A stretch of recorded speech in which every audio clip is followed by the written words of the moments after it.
Welcome back mga ka-adventure. Isang mapagpalang araw po sa ating lahat. At kung bago ka pa lang po sa channel ko at nag-enjoy ka, huwag mo naman kalimutang i-subscribe at pakihit na rin po ang ating notification bell para lagi po kayong updated sa ating gagawing mga adventures kagaya nito. At kung nagustuhan nyo naman po pakihit na rin po yung like o mag-comment or i-share. Welcome back mga ka-adventure. Balik na naman tayo sa dagat. Mamana na ulit tayo para claim yung blessing na para sa atin. At dito na nga mga ka-adventures, unang tira ko, unang dive ko sumablay ka agad ako. At ito pa nga, na-stuck pa yung aking bala, kaya nirecover ko pa. At nakuha din naman natin at hindi na rin tayo pinahirapan. Idagdag ko na rin pala muna mga ka-adventures dito yung aming adventure na ginawa ni Bro MJ. At hindi ganun kaganda yung mga huli ko, kaya ito isiningit ko na lang yung mga kaganapan na ginawa namin ni Bro MJ.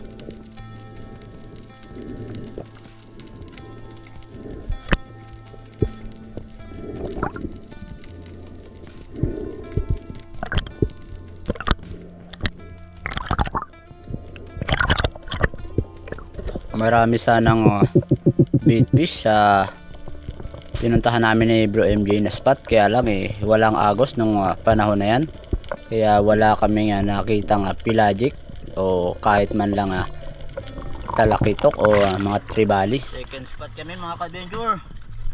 Malakas na naman ang amihan. Ay.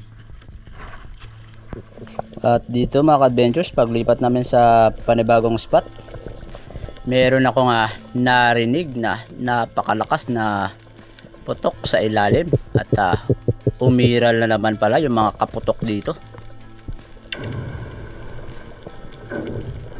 At ayun na nga, napakalakas, kaya umahon na ako para makita man lang sana kung saan banda yun o saan nagmula yung pagputok na yun o yung pagsabog na yun, dahil nakakabingi at ang sakit sa dibdib.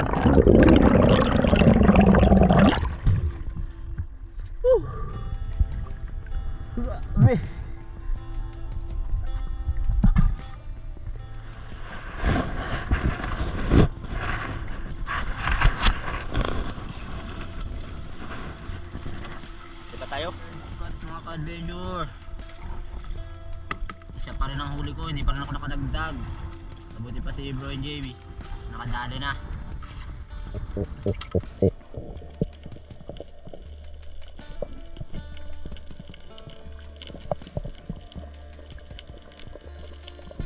Tapos pala ng dive namin na ito mga ka-adventures, niyaya ko na si Bro MJ na kumain na ng tanghalian dahil nakakagutom na. At dito pala kami na nanghalian sa Modesa o sa Modesa Island, sa isang resort dito sa Rojas.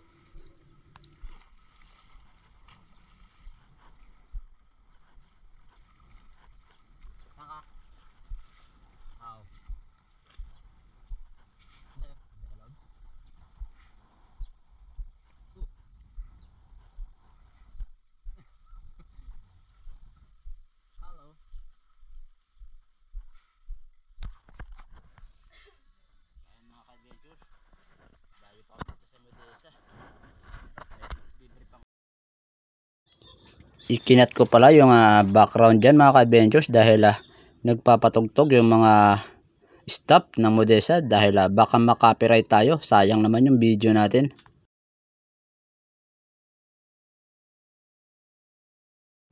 Shoutout niya pala sa bayaw ni Bro MJ na siyang chef cook dito sa Modesa Island. Salamat pala bro sa iyong dagdag na pang ulam para sa amin.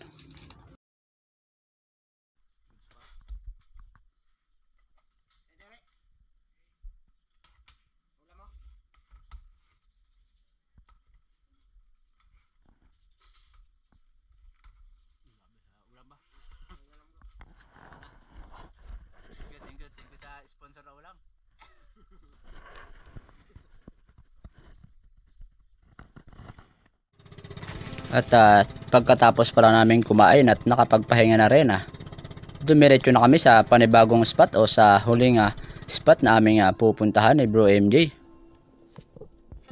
At eto na nga, may nakita sana akong isang bayang, malaki na rin sana ito. Kaya lang biglang nag-U-turn nung pagkalabit ko, kaya ang nangyari hindi ko tinamaan. Ang gusto ko sana kasi ma-stone shot ito kasi napakalikot din ng isdang ito kapag hindi mo napuruhan. Dito may nakita akong marble grouper. Matagal na siguro itong nakatingin sa akin, hindi ko lang kaagad napansin dahil napakalabo ng dagat. Bali 3 piraso pala yung marble grouper dyan. Small, medium, large yung aking nakita dyan. At itong medium lang yung aking tinira o aking pinana dahil siya yung mas malapit sa akin. Yung malaki sana nandun pa sa bandang ibaba. Kaya lang hindi rin makita dahil napakalabo nga ng dagat.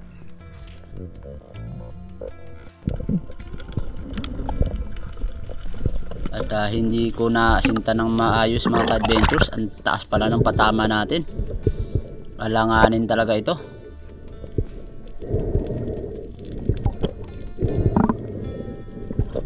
At nung malapit na sa akin at hahawakan ko na mayroon hindi inaasahang mangyari. Ayun nga, nakapunit, nakawala.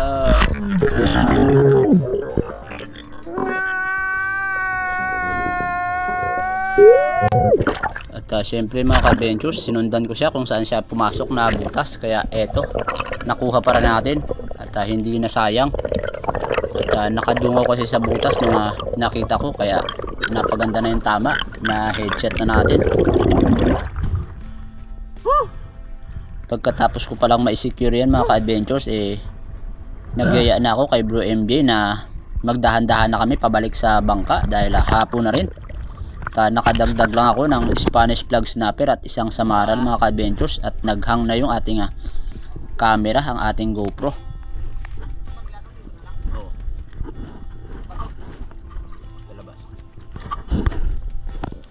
Balik tayo sa main ng ating video mga ka-adventures. Dito tinatarget ko sana yung blue spine unicorn, kaya lang ayaw lumapit, kaya itong isang uri ng unicorn fish na lang ang tinira ko. Hindi ko lang alam kung anong klaseng species ng unicorn ito.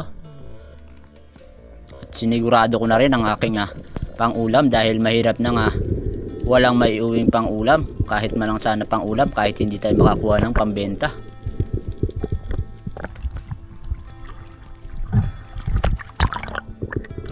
Another dive mga ka-adventures dito lang sa mababaw. Isang coral trout o barchick coral trout. Good size na rin, kaya kinuha ko na. Kung mapapansin nyo mga ka-adventures, sa kaliwang side ko siya inaasinta, pero nung kinalabitan ko at nung tinamaan siya sa gawing kanan na siya tinamaan.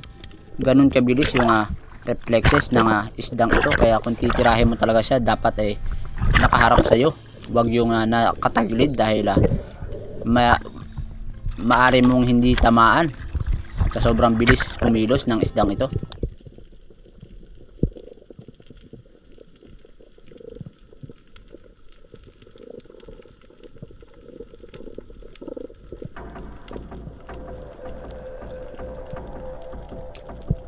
At ito na nga mga ka-adventures, sa isang area kung saan hindi ko aakalain na mayroong magpapakita na hindi ko rin talaga inaasahan mga ka-adventures. At sa ilang segundo pa na paghihintay ko at pagpipish ko lumabas yung giant tribali o yung GT. Bali 2 piraso pala yan sila dito. Ang una ko na lang tinarget yung unang lumabas, at yung kasunod hindi ko na pinansin dahil nag-target lock na nga ako sa nauna. At sa kagustuhan ko ma-stone shot, napataas pa pala ng husto yung aking naging patama.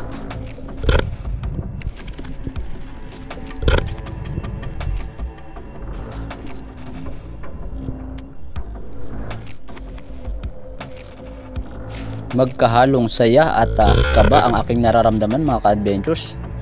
Masaya ako dahil nakatira na ako ng GT o Giant Trevally na malaki na rin. At kaba dahil kinakabahan ako dahil baka isabit niya doon sa malalim na area. Kaya lang ang nangyari, napunit pala sa sobrang taas nga ng patama. Kaya grabe kasayang mga ka-adventures.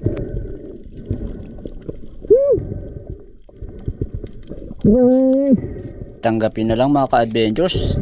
Kaya move on tayo. Ito, panibagong target tayo sa maral o rabbit fish. Kaya lang hindi ko rin napuruhan, napunit na naman at nakawala. Ano ba yan? Grabe naman kasayang nito.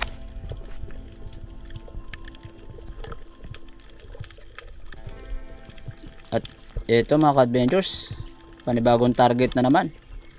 Ilak na naman sana, kaya lang hindi ko rin tinamaan. Ano ba yan? Sayang.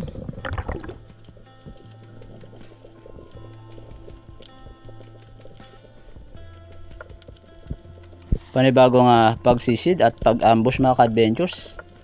Meron sana akong target na yellow stripe sweet lips, kaya lang ayaw na mga lumapit, ayaw ibigay yung tamang distansya para tuluyan ko ng makalabitan.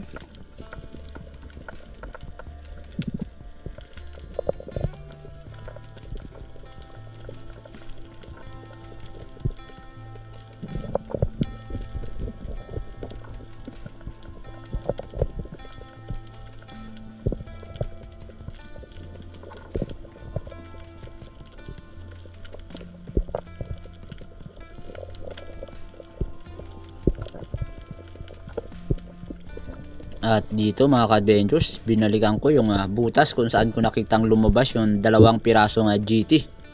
At hindi nga ako nabigo, may laman uli, 2 piraso pa rin, pero hindi na dito bumalik yung natira ko na nakawala dahil napansin kong walang mga sugat yung 2 GT na ito dito sa butas mga ka-adventures. Pero sa sisid ko na ito hindi ko yan kaagad tinira dahil tinatimingan ko pa na mapatamaan sila ng maganda dahil masasayang naman kung makakawala lang.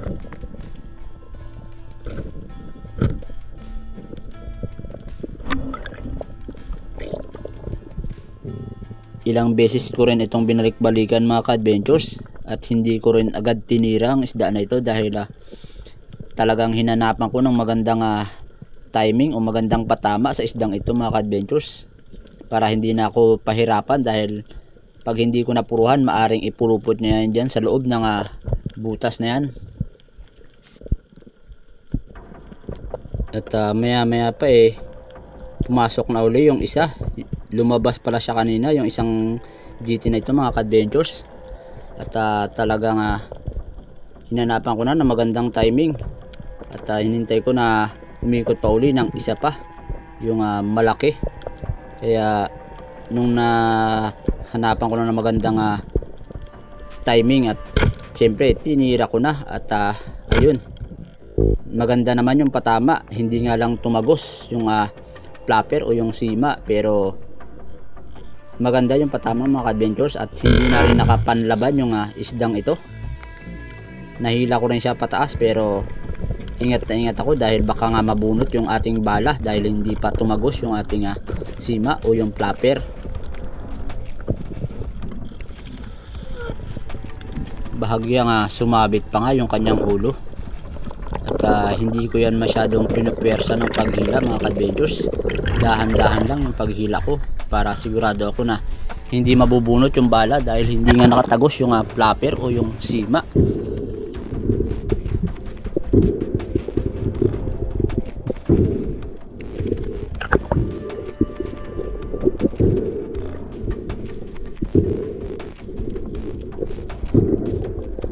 At ayan na nga mga ka-adventures, lumabas na siya at wala talagang kapalag-palag o hindi na nakapanglaban yung isdang ito.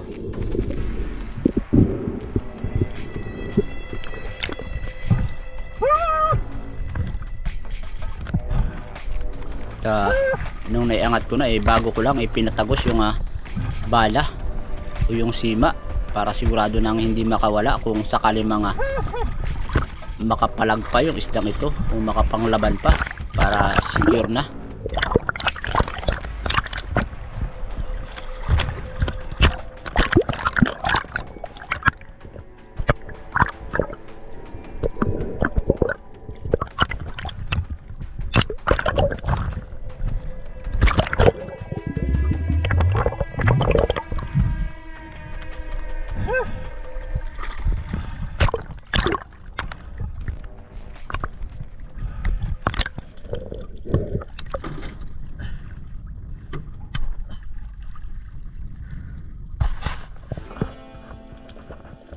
Pagkatapos kong iakyat sa bangka o maikarga sa bangka yung isda natin mga ka-adventures, nag-dive na uli ako. At eto nga, may target ako na yellow stripe sweet lips. Kaya lang napakababa naman ang ating patama dito. Kaya ang naging resulta dito mga ka-adventures, sa sobrang likot ng isdang ito lumaki ng husto yung tama niya. Kaya ang nangyari, napunit at tuluyan na siya nakawala. Sayang yung isdang ito mga ka-adventures, at mamamatay lang din ito.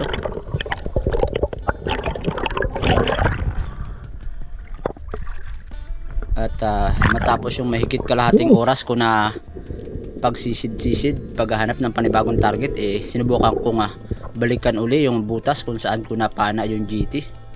At hindi naman ako nabigo, bumalik yung maliit na GT na kasama nung una nating napana mga ka-adventures. At ginawa ko umakyat na uli ako para makapag-isip na magandang timing sa isdang ito.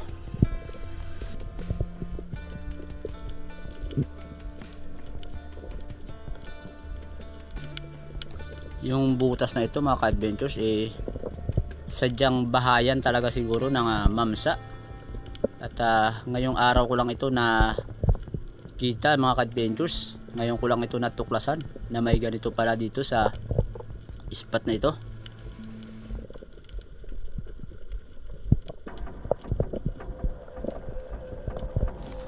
At hinahanapan na natin ang magandang timing mga ka-adventures, at inaabangan natin sa muli niyang pag-ikot. At eto na nga yung tamang pagkakataon na yon. Tinira na natin mga ka-adventures, ngunit hindi natin puruhan, pero good holding shot naman mga ka-adventures, dahil alam ko tumagos na yung bala natin at lumagpas yung sima, dahil hindi na kaagad nakaalis yung isdang ito, dahil bahagyang nag-stuck yung ating bala doon sa corals o doon sa bato. At nung nahila ko na siya paangat, nagpanibagong sabit na naman yung ating bala, yung dulo ng ating bala sa corals.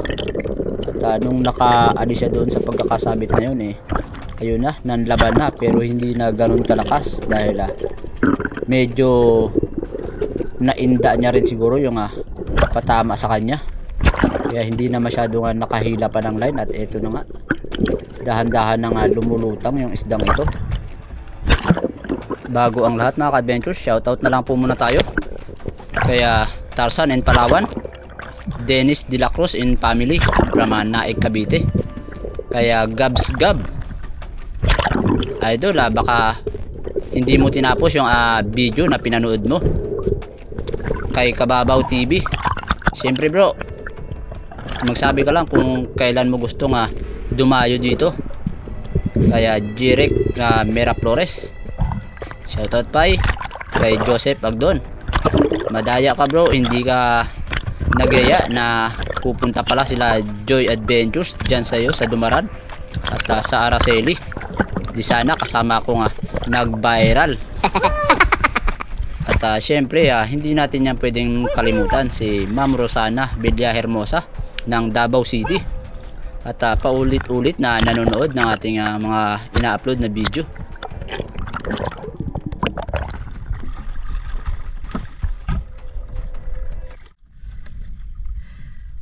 Blessing mga ka-adventure, nakadalawang mamsa na tayo.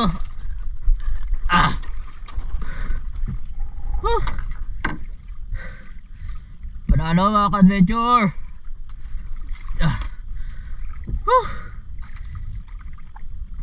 Blessing mga ka-adventure, tatlo sana. Yung una natin natira kanina, pagtapos natin mananghalian nakawala. Masyadong mataas kasi yung patama natin nun. Mabuti na lang nabiyayaan pa rin tayo ng 2 piraso. Power mga ka-adventure. Uwi na ako, mag-aalas 3 na rin. Nalibir na natin. Siyempre, hindi natin pwedeng kalimutan ang magpasalamat sa itaas sa ating Panginoon Diyos na laging nagbibigay ng blessings para sa araw-araw. Malaki man o maliit, ang importante may blessing siyang naibibigay sa atin. Kaya ating bigyang pagpapasalamat. Maliit natin mga ka-adventure, ilang kilo. Ika nga to God be the glory and God bless us all.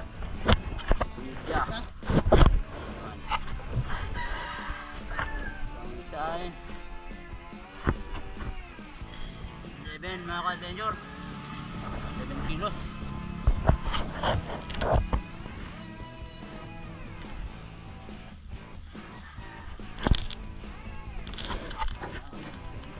Nasa dulo pala ng video mga ka-adventures kung magkano ang kinita natin sa dalawang isda na ito.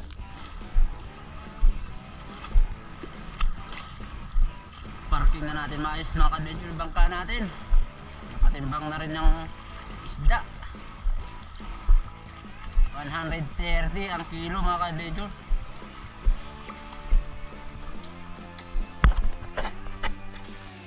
Ito pala yung kinita natin mga ka-adventures doon sa ating nahuling mamsa.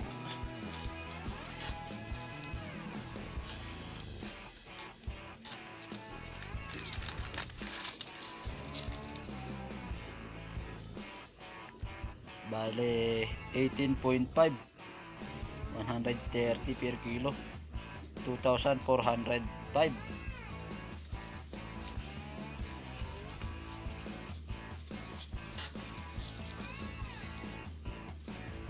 Isa mga ka-adventure, nalo.